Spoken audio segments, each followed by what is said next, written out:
right, welcome to the Hartselle Football Coaches Show. I'm Margaret Ann Prater alongside head coach, Coach Bert Newton, and we are coming to you on the Hartselle Tiger broadcast channel on YouTube. But hey, on Friday nights or this Thursday, tune in to the NFHS Network and watch the guys there if you can't make it to the game. Before we begin, I've got to thank our sponsors. We've got Agency on Main, Eddie Pruitt Ford, Express Bath, Marmac Commercial Real Estate, Peg Funeral Home, Coleman Regional Hospital, and Life Church. Coach, you're 1 2-point conversion away from being 4-0. Your last 3 opponents scored 0 points against you. Your offense is currently ranked #1 in the state. How good is it to be a Hartselle Tiger right now? It's pretty good, but, as we get into the teeth of this region play coming after a homecoming game, and our kids know, I talked about it this morning with them in our meetings, it's going to get harder. And so, the key right now is making sure that we stay, focused, and then we're getting better every week by, playing each other in practice. Oh, awesome. All right, our record against Decatur is now 31-60-1. You got 2 region wins heading into homecoming week. Next up is another team that's appearing to struggle. They're 0-5, but one thing that's been a constant as your tenured head coach is change. So how are you guys adjusting and adapting to, we've got sweet little Helene maybe coming up this week. We've moved games here, there, whatever. We've had homecoming on a Thursday, that kind of stuff. How are y'all doing? Because, football is you have a very regimented schedule, right? Right. So how are y'all mixing things up and keeping everything status quo? Woodlawn is a good football team. They're 0-5, but at the same time, I've talked with, they played Homewood week 3, I think, and I talked with their defense coordinator, offensive coordinator at length at a thing I was at in Birmingham, and they happened to be there, and they're better than 0-5. They won a Sanford 7-on-7 this summer and won the whole shooting match, and so they're better than that. And so we're going to have to be prepared for them. They're really fast and physical on defense, and then offensively they do a good job in the RPO stuff. And so we're going to have to be. It's not just to show up and win game. So that's number 1 on Woodlawn. The week we're still playing Thursday unless weather changes it. I think it's going to be bad weather Wednesday, Thursday, Friday, Saturday. So it doesn't really. I mean, if we're going to be bad, we'll just leave it on Thursday like it is. So that's kind of the deal with that. I'm more concerned about making sure we get the second lift in on Thursday or Friday than when we play the game, to be honest with you. Awesome. Yeah, right now it's 1.75 inches of rain. I think it's Yep. that should be fun. I'm actually worried more about the field. That's my baby now. So if we mess up the field, I'm gonna be hurting now. I mean, it's supposed to rain an inch on Wednesday too. But where are you going to reschedule it? We're not. We're gonna play on it and hope it holds up. And I'm gonna have Coach Folks out there on a tractor the next day, pulling a roller and getting it rolled out and massaging it and making it as good as we can. All right. For the people who hadn't been paying attention, why are we playing on Thursday? That was scheduled in the contract, but that was actually scheduled before I got the job. You know me, I love Thursday games. The only thing I love better than a Thursday game is a Friday 3 o'clock game. Oh, that was awesome. Because we can go scout the upcoming opponent, which I love. And so that'll give us a chance to go. I'm going to go look at Athens again next Friday. I think they're playing Hazel Green. But, get ready for the next opponent. We'll probably send some guys to Coleman as well. I'm not sure they're playing, but we'll be able to go scout on Friday. Awesome. Let's talk about our Eddie Pruitt Ford Players of the Week. First off, we have 2 this week. We got Marcus Tapscott and Chris Hudson. Why do we have 2? And let's talk about why you selected them. I just thought we had a big night, and Chris played his butt off on special teams and defense. He had the pick 6. That was a huge play that basically, in my opinion, kind of ended the game. He also had the block punt that started off the scoring. Because we blocked the punt and then we end up getting fumbling the ball. But the next thing you know, he spins down from safety and hits the guy and knocks him in the end zone. I thought it was a safety, but they said it was on the half-yard line. And then because of that first pressure on the block punt that he brought, they stepped out of the back of the end zone because they were nervous about it. And so just got us going. And then Marcus had a big night. I love that we hit deep balls to him. I know 2 or 3. I know after the onside kick, we shot a deep ball at him, and they literally tackled him. So we got the PI, and then Coach Lang, next play, went right back to him on a fade, and he beat the guy in man coverage. So both those guys had big nights, and, if we can, show our kids, having success, we're going to be all about that. So having 2 players of the week is even better than 1. I like it. All right, we'll be right back. You're watching the Hartselle Football Coaches Show.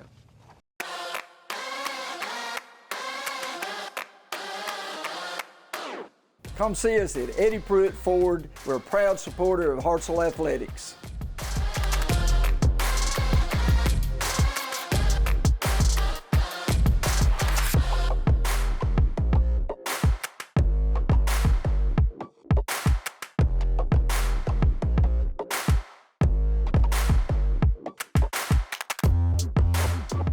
All right, we're here with Coach Will Lang, one of our co-offensive coordinators. And Coach, you're currently ranked number 1 in 6A in offense, and you're averaging 47.5 points a game. To be honest, water cooler conversation before the season was, hey, defense is going to carry this team. Right. What can you say about that? And it's the total turnaround. How's that happen? Well, for one, it all ties in together, right? So, like, special teams is doing an excellent job of getting us a short field along with defense of getting the ball back. You know, they have a lot of, or it sure feels like they have a lot of 3 and outs on the defensive side, which is a good thing, obviously. So we're getting the ball in plus territory a lot of times, or midfield at the very least. So that's a credit to them and the entire operation as a whole. Offensively, you know, we knew that we were going to be able to move the ball, and we felt like we were going to have more explosive pieces on the outside to where we didn't have to just – last year was a lot of 3 and 4 yard runs and just keeping the chains alive.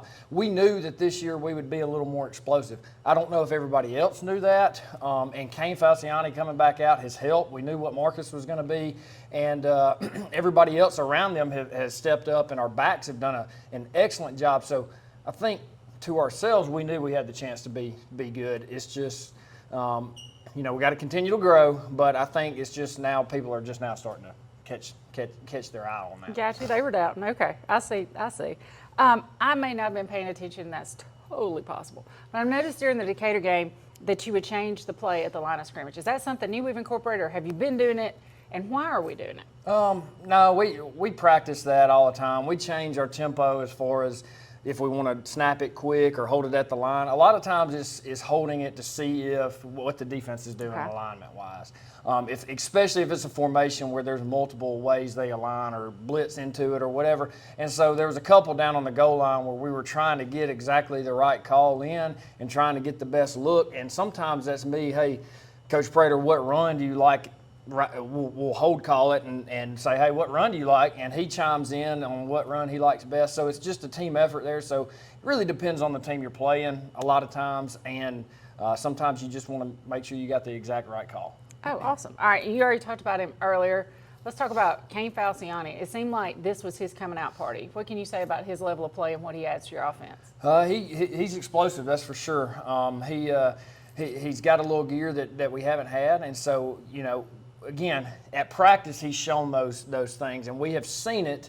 It's just when he, you know, got the edge on the reverse, it was pretty obvious that he can run a little bit. So, you know, he's played well in every game thus far, and he just had that reverse that really got us going. And you know, I'm excited for the rest of the year with him because he's come on. He's kind of quick. He's pretty quick. So. 8 different players rushed against Decatur, and 7 players were targeted with passes. Are we going to continue to see as many players incorporated as possible? I mean, you guys are really doing something. I don't know if people watching it realize how difficult that is to have that many moving parts. Well, you asked the first question on, you know, the explosive piece of the offense, or how well we've done thus far. Some of that is, you know, we have multiple different guys that play different positions, and we're spreading the ball around. So it's hard to, you know, pinpoint on one guy or 2 guys. And so that's one thing.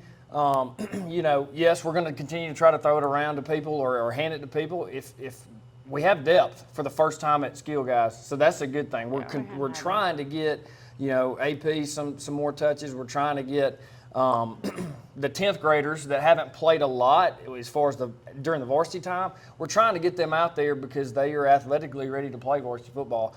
Some of it has to do with mentally, are they, you know, ready to do exactly what the red group is doing or not. But yes, we're going to continue to try to spread the ball around. I think that just makes us tougher to defend. Okay, I'm going to take this. I got one more question for you in the opposite direction. Because of our last few games, your ones are basically done after the first series in the third quarter. Right. Coming up in October, we're going to need those guys for 48 minutes. Right. Are they ready, and how do you keep them conditioned for that to be ready to go? I think so. I think we'll be ready. First thing is, like in years past, like at practice, skill-wise or receiver-wise, let me talk that. A lot of times during our routes on air period, I would cut back on stuff because we didn't have depth, so we didn't run as much. This year during routes on air, we're throwing deeper passes. We're I'm trying to condition that way, knowing that some of these games they may not be playing all 48 minutes. So trying practice-wise to do that. The intensity of practice continues to be there on both sides of the ball. So I think we'll be ready. I know the guys are ready to play for 48 minutes. I know that, but they're enjoying getting up and having fun early in games as well. So That's awesome. Well, thank you for your time. We'll be right back. Looking to remodel your home bathroom? Call Express Bath today. They were good people to work with. I had no trouble with them. We always take care of everybody, no matter how big and small. The team at Express Bath, we do what we say we're going to do. The highlight was seeing a new shower in a 60-year-old house. It was a great experience. We're a real company, we're real people, and we love serving real customers. Call us to schedule an appointment today. Express Bath. We'll bring the duck. Alabama owned and Alabama loved. All right, I'm back with our co-player of the week, 80 Pruitt Ford Player of the Week, wide receiver Marcus Tapscott. Marcus, congratulations. I'm just going to be real obvious with the first question. September had been real hard on y'all, right? So what are you doing to kind of keep that level of intensity? Because I know Coach Newton's told you, as a player, you want to grow every game. So what are you doing out there to try to grow your game? I mean, I keep my goal. I mean, I keep my focus on the bigger picture, like like bigger games towards the end of the season and stuff like that. So just can't get too lost. Are you doing more weight room stuff? Are you working on your routes? What are you doing, tightening those up? Yes, or ma'am, just tightening the routes up and Okay. Okay, you're doing great. You're doing great. I'm gonna get sappy with you here, and then you got one more rapid fire, and you're off the hook. If you could thank a coach or a parent or a relative or a teacher, somebody that's influenced you in a positive way, who would you thank and why? I say Coach Daniels. He's really made a big impact on me. Like he's really rised me in practice. He pushes me to on and out the field and stuff like that. That's awesome. All right. Awesome. All right, here's your rapid fire that everybody likes. All right, who's your weight room dog? JMO. JMO, all right. Worst music taste? Probably TJ. Okay. Saban, you got competition now. Best motivator? I had to go with Trent Marley. Okay. All right, who's coming to get you if your car breaks down? Probably Jada. Okay. Jada. Okay. And then the last one, who would you let date your sister? Nobody. Noah Gibson, you're the only guy waiting. All right, thanks. No problem. Thank you. When it comes to college sports, whether it's football, basketball, baseball, or softball, Hartselle is pretty much a town divided. But when it comes to our hometown athletes, we are all Team Tiger, and at Agency on Main, we want to be your hometown real estate team. Whether you're buying or selling, residential, commercial, land, or auction properties, trust the professionals at Agency on Main for all your real estate needs. Go Tigers!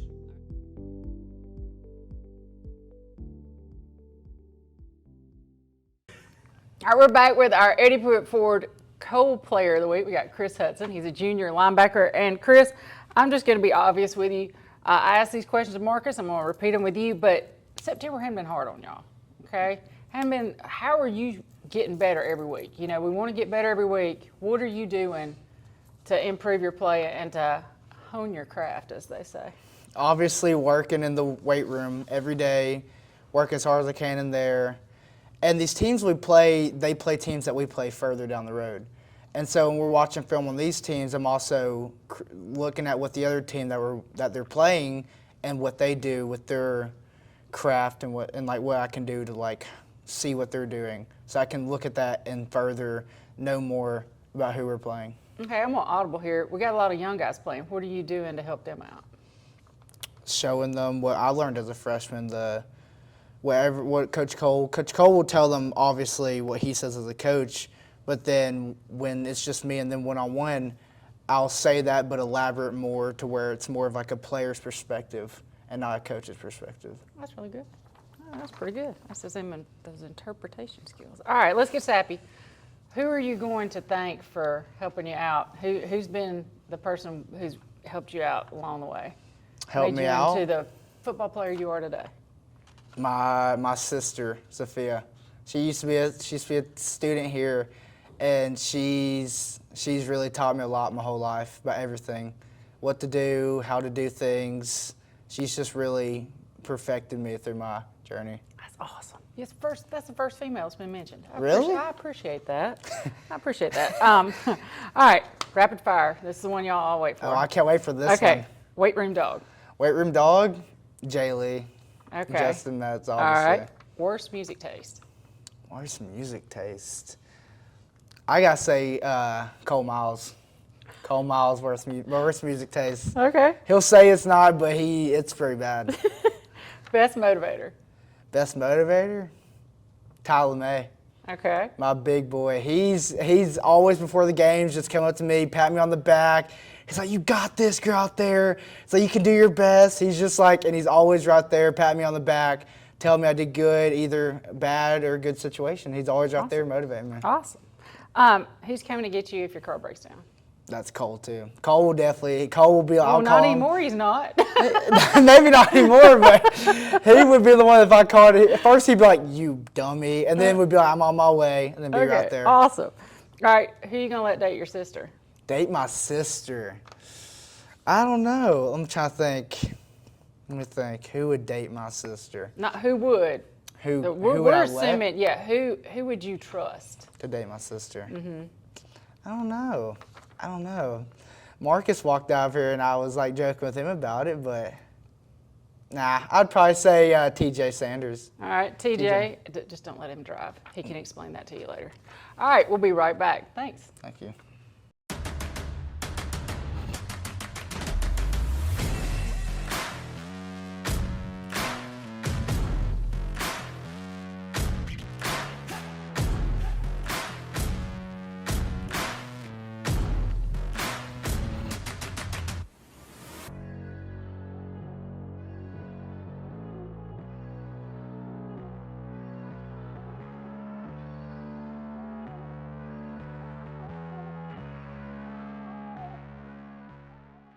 Okay, we're back. Coach, you're on the hot seat for defense today. That's the third game in a row that you've held an opponent to less than 100 yards of offense.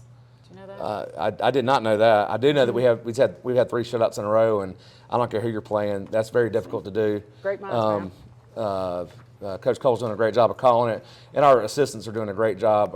From Coach Ellis to Coach Miller to Coach Folks, Coach Holly, they are winning the day every day with what they do in their drill work, and it's showing up on film. And this morning it's so fun to show. We show championship plays to our whole team meeting either Sunday or Monday whenever we do it, and there was 46 of them this morning out of 100 something. And so 46 of the snaps were their guys stood out, and so I kept getting them. I was like, this is going to take too long, and it did. We went over. But we'll go every week. We can do that, and so and defensively, they're playing really, really well right now. I noticed, and I asked you this off camera, we blitzed a lot more. Would you like to go into why was that just part of the game plan for Decatur? I think that the timing of our blitzes were really good. I think we jumped off one time, and I was okay with it because we timed it up so much. You get 1 5-yard penalty versus, knocking them back for a second 15. I think it's worth it. So we timed them up really well. And then I think Decatur had a hard time picking them up, and we were still able to play zone behind it most of the time, and that to me gives us opportunities to either hit a receiver or pick a ball off. And so I thought that was a really good game plan by Coach Cole and the defense staff. So we blitzed a lot because we're pretty good at it. Well, and I noticed, I was looking at your defensive stats. Opponents are averaging 2.34 yards per rush against you, or per play, excuse me, against you. How do you keep sharpening the saw when you can have a stat like that? I think the biggest thing is we go inside against our offensive guys, and they're really good at zone and the gap schemes. I think our buck sweep and power game and counter too as well is really, really good. So our guys have got to be tight when they fit all those run fits in practice, and so going against us makes us a really good, against the run defense up front.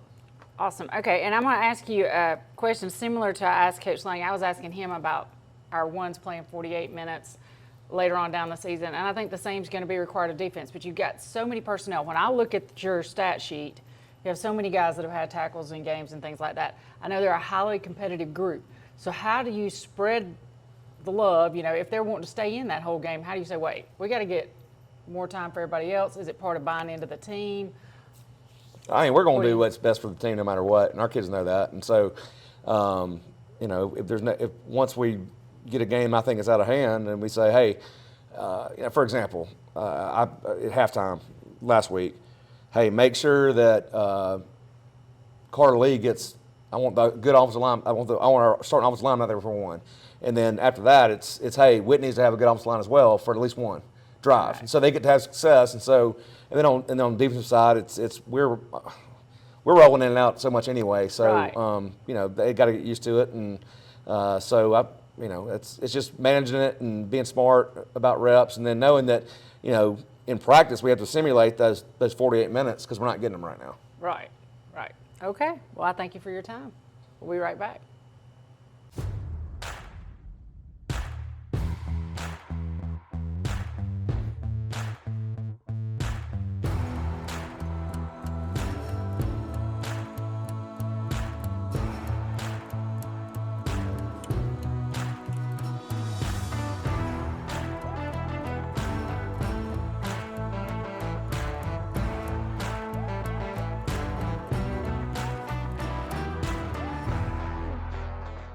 Okay, and we're back. Coach, I have another question about special teams. Let's mix it up a little bit.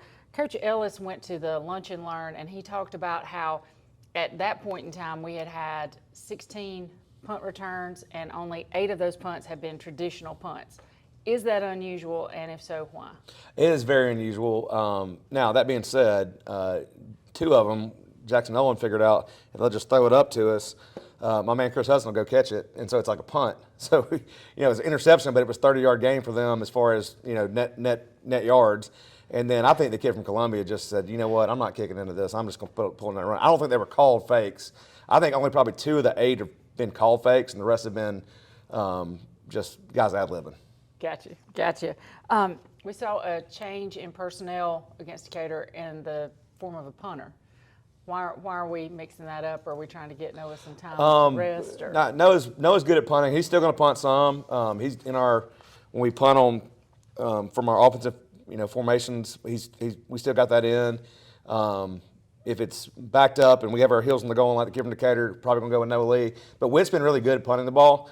So if we can protect Noah, I'm big on if you're punting the ball and you're our quarterback and you're our guy, you're at risk there. So if they come in there and run through his kneecap, what do you do about it? So Whit's done a really good job punting the ball, and the biggest thing is we don't want our starting quarterback out there exposed punting it every single down because Whit's really good at it. And the good thing about Whit too is all the fake stuff that we have with Noah still live with him because he's his quarterback. Great. Awesome.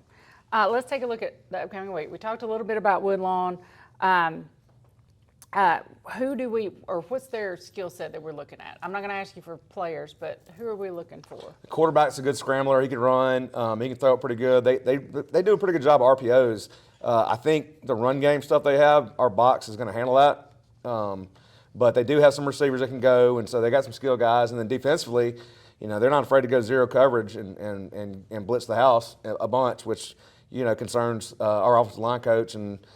But that being said, when you do that, and we do it too sometimes, not often, but sometimes, you open yourself up to get gashed as well because there's nobody, you're not layered. Those guys are in man, and so if we crease it and block it up like we should, we can have some big plays in the run game that way. Awesome. All right, we'll be right back. This is Shane Odom with Marmac Commercial Real Estate. We approach real estate with our 3I approach: integrity, intelligence, and innovation. To be your full-service real estate company that can handle all your real estate needs, from commercial, such as warehouse, retail, apartments, to land, farms, residential developments, along with houses, such as investment homes or your dream home. Marmac Commercial Real Estate has over 15 years experience providing award-winning, full-service real estate experience. One team, endless possibilities. Marmac Commercial Real Estate. All right, we're back, Coach. I got the Eddie Pruitt Ford fan question of the week. It was 7 minutes ago in the second quarter. Was the kickoff a drawn-up play? I think that's when you we did did the onside. Mm-hmm. So we had Noah got his face mask ripped off or whatever, and so it's a 15-yard penalty. We elected to not take it on the extra point, take it on the kickoff.